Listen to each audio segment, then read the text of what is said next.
ஒரு அமைதியான கிராமத்தில் அருண் என்ற ஒரு சிறுவன் வாழ்ந்து வந்தான். அவனுக்கு ஓவியம் வரைவது மிகவும் பிடிக்கும்.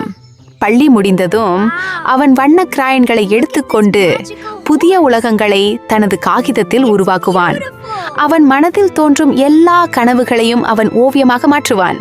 ஒரு நாள் அவன் ஒரு அழகான வெள்ளை குதிரையை வரைய ஆரம்பித்தான்.